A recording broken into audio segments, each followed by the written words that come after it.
কি বাঁধাকপির পাকোড়া খেতে মন চেয়েছে? তাহলে এভাবে বানিয়ে নিতে পারেন বাঁধাকপির পাকোড়া। বাঁধাকপির পাকোড়ার জন্য বড় একটা বলে বাঁধাকপি মিহি কুচি করে কেটে নিয়ে লবণ দিয়ে ভালো করে কষলিয়ে নিতে হবে, তাহলে পানি সব বের হয়ে আসবে। সব পানি এভাবে চেপে চেপে বের করে নিয়ে মুঠো করে করে অন্য একটা পাত্রে নিয়ে নিব।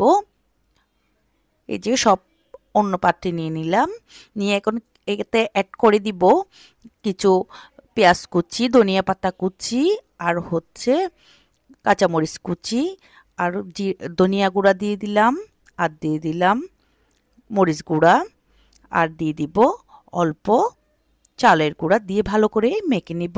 সব পরিমাণ হবে স্বাদ মতো এবং পরিমাণ মতো। যে ভালো করে মেখে নিলাম, তারপর হচ্ছে এইভাবে পাকোড়ার শেপ দিয়ে নিব। দিয়ে এই যে তেল গরম করে তেলে উল্টিয়ে পাল্টিয়ে ভেজে নিলেই তৈরি হয়ে যাবে বাঁধাকপির পাকোড়া। এটা সস দিয়ে খেতে খুব অসাধারণ।